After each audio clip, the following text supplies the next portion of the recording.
হাওড়া থেকে রহস্যজনকভাবে নিখোঁজ 15 বছরের প্রতিভাবান রাইফেল শুটার দময়ন্তী সেন। গত বৃহস্পতিবার সকাল থেকে তার আর কোনো খোঁজ মিলছে না। শেষবার তাকে দেখা গেছে হাওড়া স্টেশনে।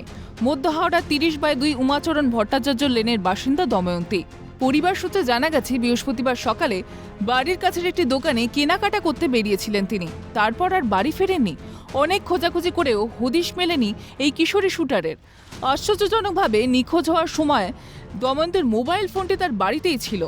দময়ন্তীর বাবা ধ্রুবজ্যোতি সেন জানান, মেয়ে জাতীয় দলের ট্রায়ালের সুযোগ পেয়েছে, সাম্প্রতিক সময় সাফল্যও পাচ্ছিল।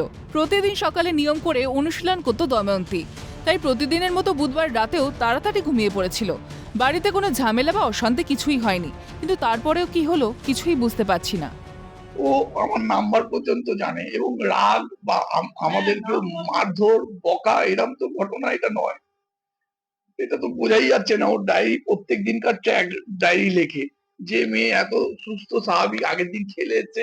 ওর কোচেদেরকেও সাথে ওর পার্সোনাল কথাবার্তা বলে, যেখানে কাউন্সিলিং সেশন চলে সেখানেও পর্যন্ত বাড়ি নিয়ে কিছু বলেনি। আবার বলছি যে রেলওয়ে সিসিটিভি ফুটেজ গুলো একবার ট্র্যাকে নিতে, যতক্ষণ না রেলওয়ে সিসিটিভি ফুটেজ ট্র্যাক আসবে ততক্ষণ কিছু বোঝাবে না। এরকম ভাবে তো উধাও হয়ে যেতে পারে না, কারণ এটা তো একদম খুব একদম প্রথম কথা, আমার মেয়ে মাইনার 15 বছর বয়স, তাকে তো ট্র্যাকে রাখতেই হবে যে সে কোথা দিয়ে গেল, কেন গেল, কি করতে গেল, যেখানে কোনো অস্বাভাবিকতা ডায়েরিতে পর্যন্ত লিখে যায়নি। আমরা আগের দিন পর্যন্ত সকাল পর্যন্ত কিছু বুঝতে পারিনি কোনো অস্বাভাবিকতা।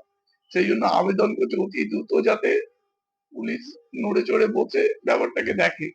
সিসিটিভি ফুটেজ দেখলাম 9:46-এ 46-এ ও হাওড়া স্টেশনে ঢুকছে, আর 10:01-এ 4 নম্বর প্ল্যাটফর্মে ঢুকছে। তারপর আর কোনো পাওয়া যায়নি। তারপর ফেসবুকে যখন প্রচার হলো তখন জানতে পারলাম যে ওর শ্রীরামপুরে দেখা গেছে, এবং আজকে কনফার্ম হাওড়া থানাও কনফার্ম করলো যে হ্যাঁ, ও কালকে 12:30টার সময় মাহেশের কাছে ছিল।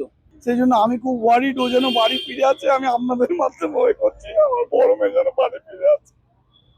এরকম তো ফোন তো আপনি আগেও রেখেছেন।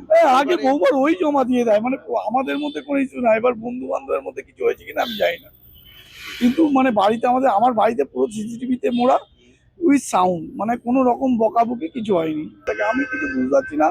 আমি শুধু অশনি সংকেত দেখছি, যা ঘটনা ঘটছে আমি ভয়ে রয়েছে আমার মেয়ে যেন সুস্থ স্বাভাবিকভাবে বাড়ি ফিরে আসে। ক্রীড়ামন্ত্রী ইন্দ্রনীল খা বলেন, পুলিশের তরফে যেমন খোঁজ চালানো হচ্ছে, সরকারি তরফে আমরাও চেষ্টা চালাচ্ছি। যত তাড়াতাড়ি সম্ভব খুঁজে বার করা যায় তার চেষ্টা চালানো হচ্ছে। আমরা খোঁজ নিচ্ছি এবং যারা পুলিশ প্রশাসন তারা যেমন খোঁজ চালাচ্ছেন, আমরাও আমাদের দিক থেকে পুলিশের সঙ্গে কোঅর্ডিনেশনে রয়েছি। তো তার ওয়্যারঅ্যাবাউটস তার এটা পুলিশের তরফ থেকে তো চলছে খোঁজ। পুলিশ যেরকম ইনফরমেশন আসবে ওরা ওই ইনফর্ম করবেন, আমাদেরকেও করবেন, আপনাদেরকেও করবেন। ইতিমধ্যেই হাওড়া থানায় একটি নিখোঁজ ডায়েরি করেছে তার পরিবার। সমাজ মাধ্যমে দময়ন্তীর ছবি দিয়ে নিখোঁজের খবর দিয়ে সন্ধান পাওয়ার আর্জি জানিয়েছেন পরিবারের লোকজন। ঘটনার গুরুত্ব বুঝে তল্লাশি শুরু করেছে হাওড়া থানার পুলিশ। ক্যামেরার সুপ্রিয় মল্লিকের সঙ্গে অভিরূপা হাজরা এবং দেবকুমার দেবের রিপোর্ট, ক্যালকাটা নিউজ।